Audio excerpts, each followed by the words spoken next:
Ladies and gentlemen, strength does not begin in your arms. It begins in your mind. The most dangerous weapon on this planet is not a gun, not a sword, not even an army.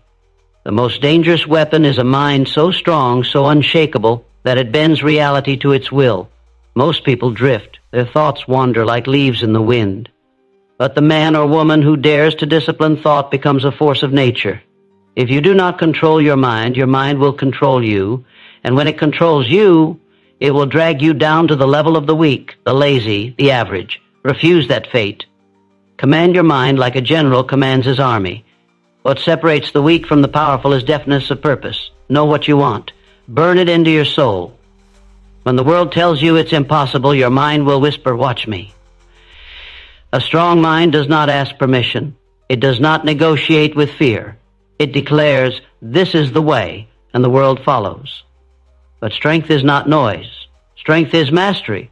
When you master your emotions, when you channel anger into drive, when you turn pain into power, when you silence doubt with unbreakable belief, then your mind becomes untouchable.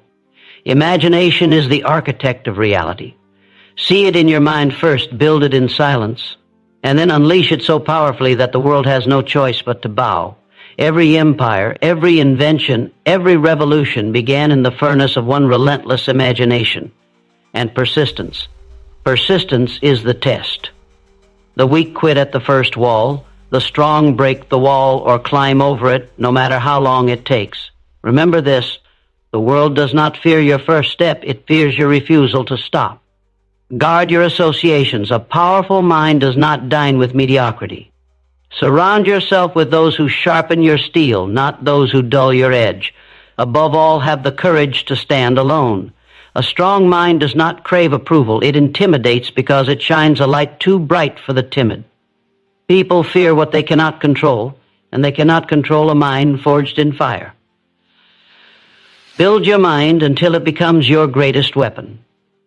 Build it until fear bows before you. Build it until your silence commands respect. Build it so strong that it scares people. The power of a dominant mind is the greatest force any human can possess.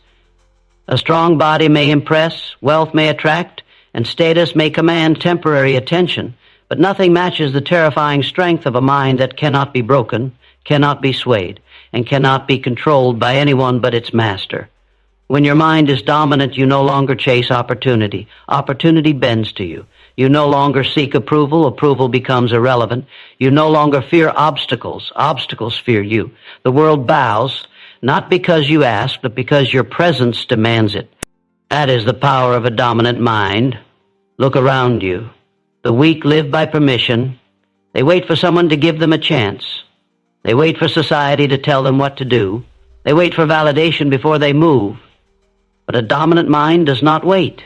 It decides. It commands. It acts with certainty, with clarity, with the burning intensity of someone who knows exactly where they are going. That certainty alone makes others uneasy. It unsettles them because it is rare, because it is powerful, because it is the one thing they cannot fake. Your greatest battle in life is not with others. It is with yourself. It is the war between the part of you that settles for weakness and the part of you that hungers for greatness. The average man loses this battle daily, surrendering to distraction, to comfort, to fear. But the man with a dominant mind does not negotiate with weakness. He destroys it. He disciplines his thoughts like a soldier drills his body. He cuts away doubt. He silences fear. He refuses to allow the voice of failure to gain ground. And through that daily victory, he becomes a giant. Understand this, your mind will serve you or enslave you. If you do not dominate it, it will dominate you. And when your own mind is your enemy, you cannot win in life. But when your mind becomes your fiercest ally, nothing outside of you has the power to defeat you. A dominant mind is not swayed by moods. It is not broken by pain. It is not destroyed by setbacks. It grows stronger in the face of resistance. The storm that destroys others becomes its training ground. The rejection that crushes others becomes its fuel. The criticism that paralyzes others becomes its sharpening stone. People fear what they cannot control. That is why a dominant mind scares people. They cannot manipulate it, they cannot predict it, and they cannot weaken it. It walks into a room and changes the atmosphere without saying a word. It faces resistance and responds with calm authority. It faces fear and answers with unshakable faith. That kind of mental strength terrifies the insecure, unsettles the lazy, and commands respect from the powerful. But to build a mind that dominant, you must pay the price. You must master control of your thoughts. You must starve the habits of distraction that keep you weak. You must refuse to let anger control you. Refuse to let doubt whisper louder than your vision. Refuse to let temporary emotions dictate permanent decisions.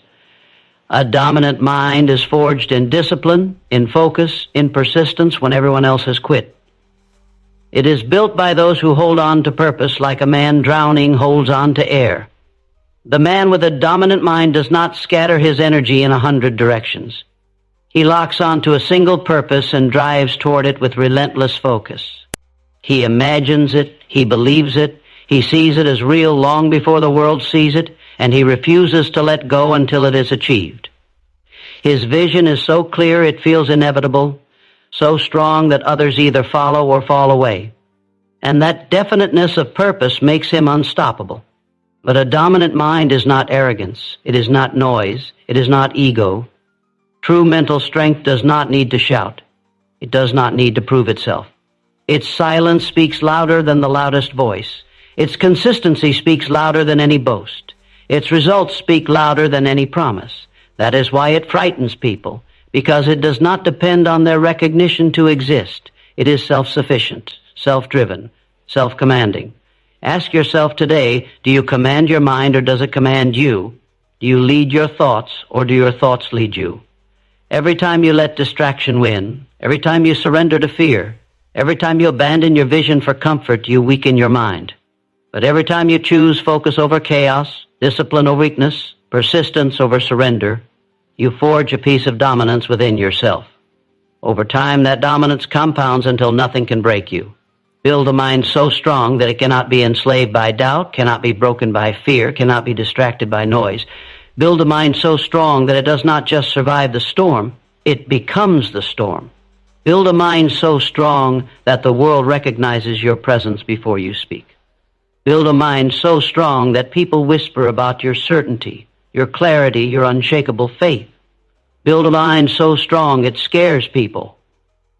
Control of thought is the foundation of all power. If you do not rule your own mind, you will be ruled by everything outside of it.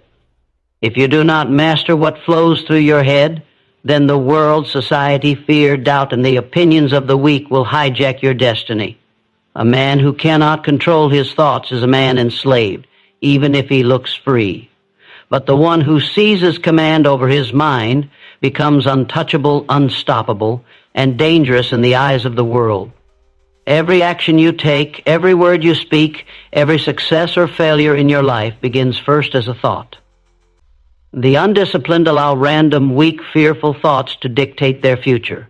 They live on autopilot, reacting instead of creating, drifting instead of directing. But those who rise above the ordinary do so by chaining their minds to discipline, by refusing to let a single thought slip by unchecked, by choosing deliberately what they allow to take root in the soil of their mind.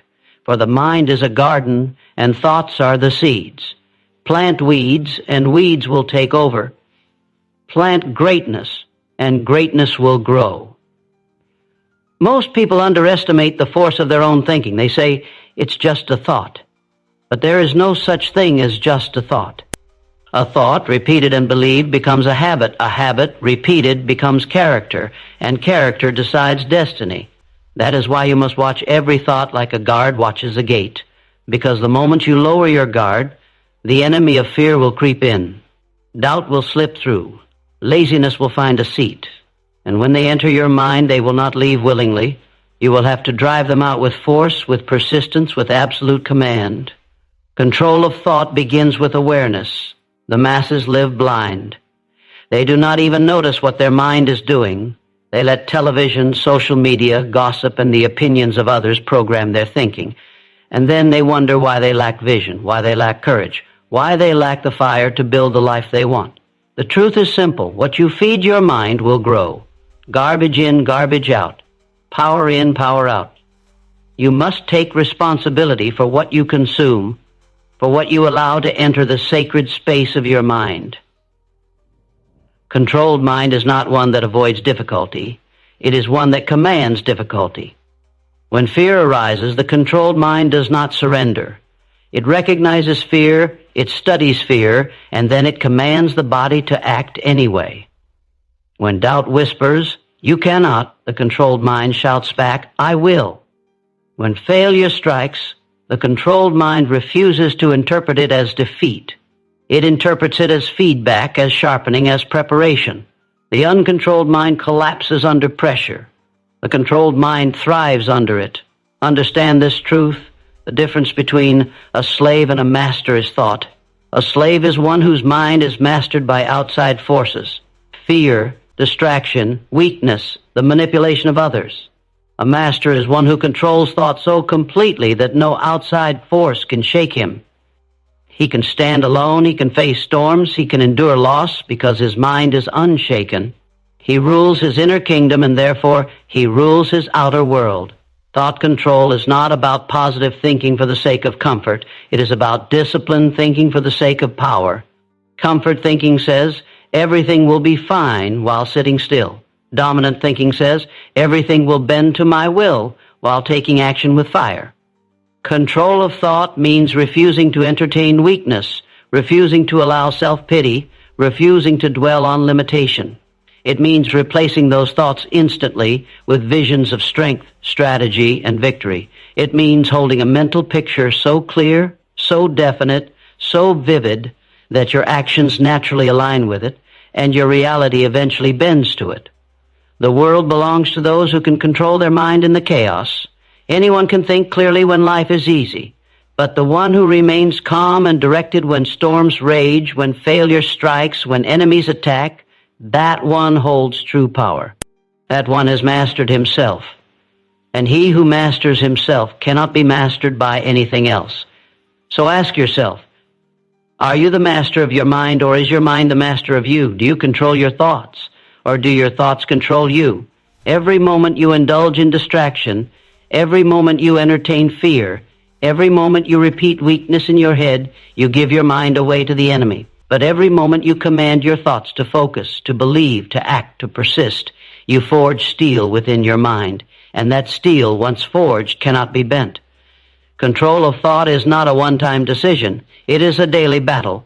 Every morning you must rise and take command again. Every night you must review the battlefield of your mind and eliminate the weeds that tried to grow. This is the discipline of the strong. And through this discipline, the mind becomes so sharp, so focused, so unshakable, that nothing can defeat it. Build this control. Guard it with your life. For when you have mastered thought, you have mastered destiny. And when you have mastered destiny, you will stand where others fall. You will rise where others break. You will win where others surrender. Control your mind, and you control your world. Definiteness of purpose is the starting point of all greatness. Without it, life drifts. Without it, energy scatters. Without it, talent is wasted. A man without purpose is like a ship without a rudder, tossed by every wave, lost in every storm. But the man with a clear, burning purpose becomes a force of nature. He cannot be stopped because he knows where he is going. He cannot be broken because his vision holds him together. He cannot be ignored because his focus is unshakable. That is the power of definiteness of purpose. The average person drifts through life reacting to circumstances, chasing whatever looks appealing in the moment, and abandoning one goal for another, the first sign of struggle. They spend their years busy, but not directed. They move, but they do not advance. They talk, but they do not build. Their energy leaks in every direction, and at the end of life they wonder why they never achieved anything worth remembering. It is not lack of intelligence. It is not lack of opportunity. It is lack of purpose. Purpose is the compass of achievement. It directs thought, focuses action, and gives power to persistence. A definite purpose pulls you forward when motivation dies. It keeps you alive in the deserts of defeat. It lights a fire in your soul that no storm can extinguish. When you know exactly what you want and you refuse to settle for anything less, your life becomes charged with a force the drifting man can never understand. Definiteness of purpose does not mean vague wishes. It does not mean I want success or I want happiness. Those are empty words with no shape, no fire, no demand. Purpose must be sharp, clear, exact. This is what I will do. This is what I will become. This is the mountain I will climb. This is the victory I will claim. And once declared, it must become an obsession, not an interest, not a hobby, not a half-hearted wish. An obsession so deep that your mind, your energy, your habits, and your entire being revolve around it. Do not mistake noise for direction. Many people chase 10 different dreams at once, only to achieve none. They start, they stop, they quit, they restart, but never with clarity. The man with definiteness of purpose chooses one, and he locks onto it with iron discipline. He cuts away distractions. He says no to opportunities that do not align with his vision. He guards his time as if it were gold, because he knows every ounce of energy must serve the purpose or be discarded. There is power in saying, this is who I am. This is what I will do. Nothing else matters. The world respects clarity. The world bows to focus. People may doubt you at first. They may mock your obsession. They may not understand why you sacrifice comfort, but eventually they will stand in awe when your purpose manifests into reality. Understand this. Obstacles are guaranteed. Struggle is certain. But a man with definiteness of purpose does not quit when doors close. He does not retreat when the path grows dark. He knocks down doors. He cuts new paths. He refuses to let failure be the end, because his vision is not a suggestion, it is a demand. A man with no purpose falls at the first blow. A man with purpose grows stronger with each strike, because he knows he is being sharpened for the victory ahead. Definiteness of purpose creates magnetism. It draws resources, allies, and opportunities that the drifting man will never see. People are drawn to clarity. They follow leaders who know exactly what they want and where they are going. When your purpose is definite and your faith is unshakable, you become a beacon. The right people will recognize it and align with it. The wrong people will fall away. Both are necessary. But here is the truth. Purpose alone is not enough. It must be backed by action. The world does not respect intention. It respects execution. Purpose without action is a dream. Purpose with relentless action is destiny. Every day you must take steps toward your vision, even when small, even when unseen, even when the results are not immediate. Each step compounds. Each step builds momentum. And one day, the world will see what you saw long before it existed. Definiteness of purpose requires courage, because it will often place you against the current of society. The crowd does not like clarity. The crowd lives in drifting comfort.